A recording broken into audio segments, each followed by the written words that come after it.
कभी भारत की पहचान एक ऐसे देश के रूप में होती थी जो अपनी सुरक्षा के लिए दूसरों पर निर्भर था और आज हालात ऐसे हैं कि दुनिया भारत से हथियार खरीद रही है। जी हाँ, जो देश पहले आयात करता था वही अब बड़े पैमाने पर हथियार निर्यात कर रहा है। इस सफर को समझना बेहद रोचक है। इस वीडियो में बात होगी भारत के डिफेंस एक्सपोर्ट की यात्रा, कौन कौन से हथियार बिक रहे हैं, किन देशों तक भारत पहुंच चुका है और आने वाले समय में भारत कहां खड़ा होगा। क्या हम ग्लोबल आर्म्स मार्केट के बड़े खिलाड़ी बन पाएंगे। पार्ट 1, अतीत से वर्तमान तक। कहानी शुरू होती है 1947 से। आज़ादी के बाद भारत ने रक्षा उत्पादन पर सीमित ध्यान दिया। परिणाम यह हुआ कि 1962 की चीन युद्ध और 1965-71 की पाकिस्तान युद्ध में हमें ज्यादातर हथियार आयात करने पड़े। असली बदलाव आया पोखरण न्यूक्लियर टेस्ट और फिर मेक इन इंडिया अभियान से। आज हालात यह है कि भारत न केवल खुद हथियार बना रहा है बल्कि दुनिया भर में बेच रहा है। कुछ आंकड़े। 2016 में भारत का डिफेंस एक्सपोर्ट केवल 2000 करोड़ रुपए था। 2023 तक यह बढ़कर 16,000 करोड़ रुपए तक पहुंच गया।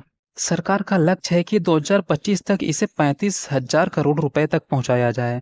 पार्ट 2, कौन से हथियार बिक रहे हैं। अब सवाल यह उठता है कि आखिर भारत बेच क्या रहा है। मिसाइलें। ब्रह्मोस सुपरसोनिक मिसाइल फिलीपींस को दी जा चुकी है। कई देश और लाइन में हैं जैसे वियतनाम, इंडोनेशिया और यूएई। रडार और ड्रोन्स। मॉरिशस, म्यांमार और अफ्रीकी देशों को सर्विलांस सिस्टम मिल चुके हैं। वारशिप और पेट्रोल बोट्स। श्रीलंका, मालदीव और मॉरिशस को नौसैनिक जहाज, हेलीकॉप्टर और एयरक्राफ्ट। एचएएल का ध्रुव हेलीकॉप्टर, लाइट कॉम्बैक्ट एयरक्राफ्ट तेजस पर भी कई देशों की नजर है। अन्य उपकरण। Bullet proof jacket, artillery gun, electronic warfare system. पहले भारत पूछता था रूस, अमेरिका थोड़ा हथियार दोगे। अब छोटे देश कहते हैं भारत जरा ब्रह्मोस मिसाइल का भाव बताइए। पार्ट 3, कौन कौन खरीद रहा है। भारत के ग्राहक तेजी से बढ़ रहे हैं। Philippines BrahMos deal, Armenia Pinaka multi barrel rocket launcher, Mauritius, Maldives, Seychelles patrol vessels और surveillance equipment, Nepal, Bhutan, Myanmar small arms और हेलीकॉप्टर्स, अफ्रीकी देश आर्मर्ड व्हीकल्स और सुरक्षा उपकरण, मिडिल ईस्ट यूएई, सऊदी अरब भारतीय ड्रोन्स और मिसाइल में रुचि दिखा रहे हैं। आज भारत एशिया से अफ्रीका तक अपनी जगह बना रहा है।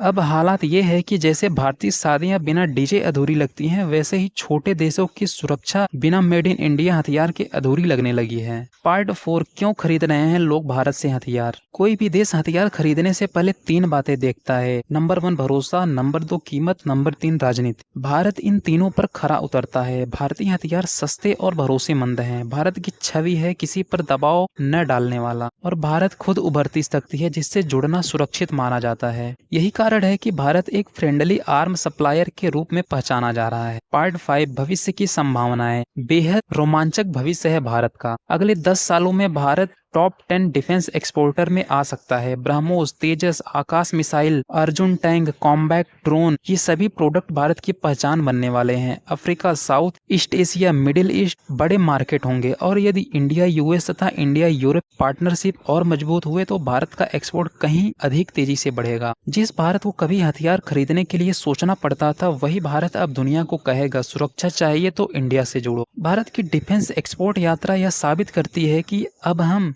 केवल उपभोक्ता नहीं बल्कि उत्पादक और आपूर्तिकर्ता भी हैं। बायर से सप्लायर बनने की यह छलांग आने वाले वर्षों में भारत को रक्षा क्षेत्र में बड़ा नाम बना सकती है। अगर ये बदलाव इसी रफ्तार से जारी रहा तो आने वाले समय में भारत का नाम न सिर्फ आईटी या स्पेस में बल्कि डिफेंस एक्सपोर्ट में भी चमकेगा। इस मुद्दे पर आपकी क्या राय है, कमेंट बॉक्स में जरूर बताएं। मिलते हैं नेक्स्ट वीडियो में, तब तक के लिए जय हिंद।